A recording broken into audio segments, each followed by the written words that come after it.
So before I start today, can somebody tell me how many states do we have in Australia? I just say list it. How many states do we have in Australia? Let me see how serious people are if they're really interested in doing this. All right, so today we're talking about how to get a permanent resident visa in Australia as well as a skilled visa in Australia. Hi guys, so the video you're about to watch is a video that I believe that will really help you in your journey for this migration process, and you need to watch it to the end. All right, if you're preparing for anything, now get set and watch this video. Here we go. Now, listen attentively. Some of you will be like, send website, send this one, so that I can apply. There's a process. And I'm not one of those people that will just come out and to be looking for likes or whatever so that they can be able to, viral or whatever. No, I'm just educating people who are really interested in coming so that I know I'm not wasting my time. Okay. So the first one I want to talk about is number one is for you to start your Australian migration or skilled Australian migration. This is not about student visa. Number one is that you need to do what? To check your eligibility. Yeah, you need to check eligibility because there are different visas of class which I've shared before. Your eligibility is important. Now, where do we start from? You start by checking your occupation. Check your occupation because there are different Australian visa subclass as I've shared. So check if your occupation is on the occupation list and check the visa subclass it qualifies for.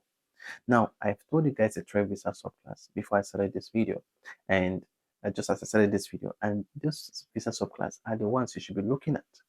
If you didn't qualify for visa 491, visa 189, and visa 190, then this is not really for you. You might listen to other pathways because I'm talking about the skilled migration pathway. All right. So how do you get? So number one is check your eligibility. Eligibility is important. How do you check eligibility? You check for your occupation. That's the first thing first. So you check for your occupation. Number two is skill assessment. Now let's say you have your occupation in the occupation list and they qualify for this subclass of visas I talked about. So stage two is that you can be able to now do what we call your skill assessment. Your skill assessment is as important as it's like the engine room of all the migration system, apart from when you apply for your visa, because your skill assessment is an opportunity for the Australian to be able to assess your skill, assess your years of experience, assess your qualification, and this is opportunity to be able to assess you and whatever you've studied in school and qualify it based on Australian standard. And the people who do this are called assessing authorities. So different occupations have different assessing authorities in Australia. So your assessing authority, if you're an accountant, can be Australian Institute of Accounting and all of that. But you're going to be able to figure it out by the end of this video. So number two, so that's number two. So you need to have a positive skill assessment. Now, there's some people who have issues with skill assessment. Some people, their skill assessment requires them traveling down to Australia to take the exams. Some people will have to take the exams and all of that. Now, it's important to understand that these are the systems. And if you can't do that, I'm so sorry. Probably, I'm just educating you on this. All right. I'm not immigration. I'm not even an immigration agent. All right. So, but the basic thing I'm saying here is simple. Another thing is for your skill assessment, you will make payments. Yes. And nobody will pay. You're not going to pay $20 for a skill assessment because there's some online websites that are really out there just, confusing people. People go there and say, I've done my skill assessment eligibility test. Those websites can be real, whatever, but that is not what I'm talking about. The skill assessment or link or website is found even in the immigration website, official immigration website, and you can find it even if you find your occupation list, the occupation in the occupation list. So the chances of you finding your skill assessment is really, really high. So you need to realize this. The chance of you finding your skill assessment link, the website, is really high. It's there. It's there. All right? It's there. You look at the screen, it's there. So this is crucial to what I'm talking about. Now, let's step further. So there's nobody collecting $20, $50, 20. No, it's starting from 300 to 8,000, sometimes $2,000, depending on your skill assessment. Some collect 300, some collect 500, some collect 900, some collect $100 Australian dollars. Have it to the back of your mind. Now, number three is that when you have a positive skill assessment, now you cannot ask me what is the duration of skill assessment. The duration for skill assessment, it takes about 45 to 90 days, 45 to 90 days period. That's what it takes for you to be able to, you can wait for that. Sometimes it can take more than that. But if you don't submit the right document, it will take long. So once you submit the right document, it works better. All right. I'm spending time on skill assessment because it's very important. Many people make mistakes there. All right. So number two is that now let me say this here. Even in skill assessment, you need to be able to know some of the things that they will be required of you. That's why I'm saying this video is detailed. One of the things that will be required of you is your pay slip, your your years of experience evidence, service letter, your qualification, whatever you studied, you did a master's program, you did a bachelor's or whatever you studied, accountant, med lab scientist, all of those certificate degree will be needed. Do you understand? Some even ask you to do your English test. By the way, English test is a necessity for any Australian visa because things have really changed at the moment. Now, that's for skill assessment. Now, let's get to the third stage. When you have a positive skill assessment, of course, you can fail your skill assessment. I hope you know that. If you have negative skill assessment, you can proceed to the next stage. But if you have a positive one, you can proceed to the next stage. Now, this is systematic. So the next stage is simple, which is doing what? Lodging your expression of interest. Now, a lodging expression of interest is like saying you've you've succeeded in your skill assessment and you are lodging your expression of interest. In your expression of interest, that is when we talk about the skill assessment being a point-based system. Now, listen attentively. For the expression of interest, which is the third stage, you are lodging expression of interest. When you finish filling that form for expression of interest, just listen. It will now give you probably your total score, and one of the minimum score for nomination in Australia is 65 points. All right. Anything below that might not be able to fly. Now, what are the factors that make up this expression of interest?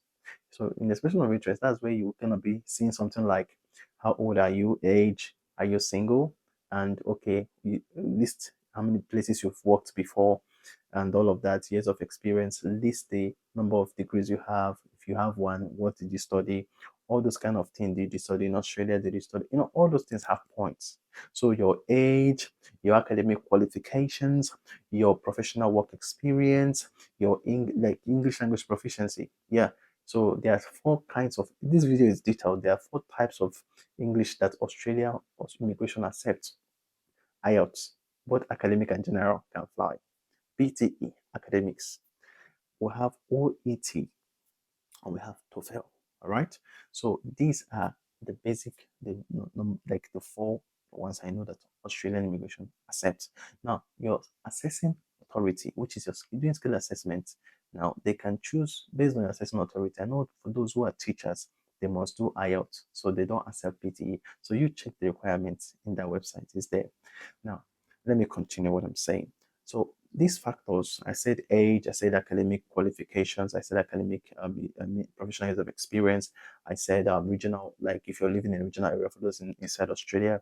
Also, I talk about if you're single or you're married, all those things have points, all right? So they make up your points and get you ready for your for the next stage, which is the stage I call, and even in that expression of interest, that's where you can choose the visa subclass. Listen attentively. Now, there's what we call the visa subclass. I've shared it earlier on before the start of this video. If you don't know it, you can watch my previous videos.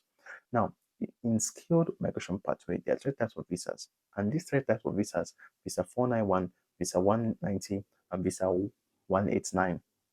All of them are important visas. But when it has to do with applying, like lodging expression of interest, visa 189 is not part of it because the visa 189 is a Australian skilled independent visa. So you apply directly to migration, all right?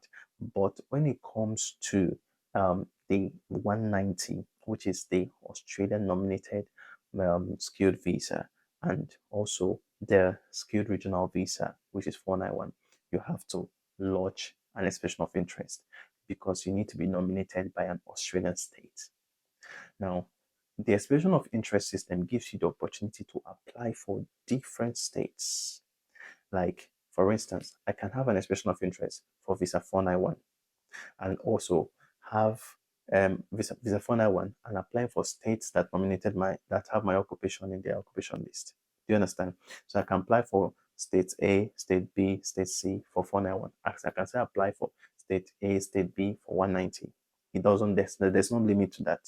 Do you understand? So now if you apply for those things, very important, ask me why am I how do I even know the visa type to select?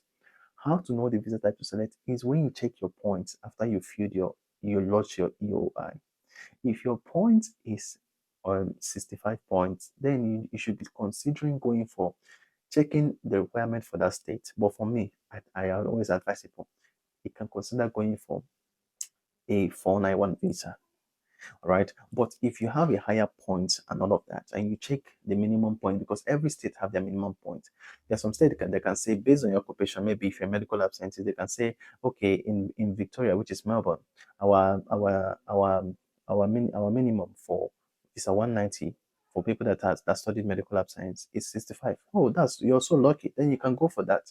But let's say when they say their minimum is 75 or 80, there's no need of wasting your time. I know that there's some things that can happen, but it's not wasting time. You can go for 491, which is always, there. Now, I say this because some people ask me questions, and this is answer to questions. If you like, not watch the videos. If you like, let them know watch it. All right. So at this point, when we're done with expression of interest, we will now wait. You now ask me what is the waiting period. There are some people right now, particularly in this stage of expression of interest. They have lodged and they're waiting. They've applied to many states. They've signaled many states because it's in that expression of interest that you will select New South Wales. I mean, the state you're interested in coming to. All right.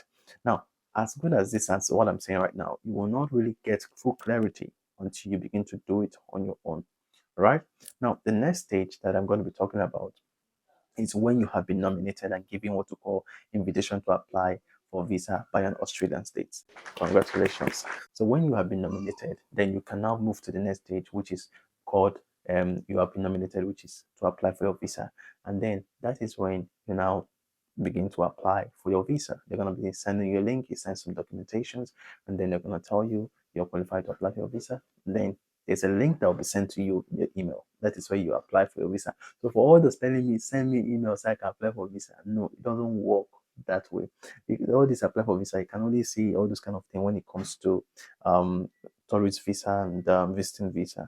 But when it comes to skilled migration pathway, this visa I'm talking about, no, you have to go through that process. Then they'll send you a unique link to your email where you can be able to apply for visa.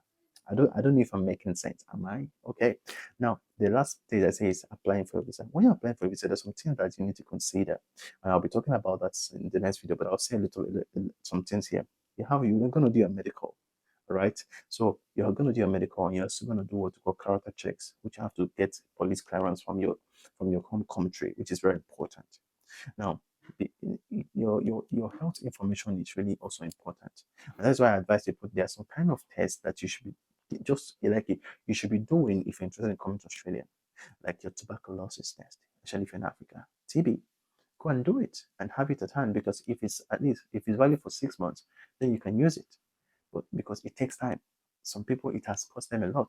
So I will share some of the things that can cause you delay in your visa process and all of that. And by the way, you can ask me what is the cost of the skilled visa. The cost of skilled visa based on the recent increment is around 4,700. All right. So this is important for you to know. So in the next videos, I'm going to be sharing about these are topics I'll be sharing very soon. So you have to stay in touch with this channel. Don't miss out. I believe this video has really helped you in one way or the other. So make sure you apply and do everything that you've seen in this video. I believe in the beauty of your dreams. See you next time.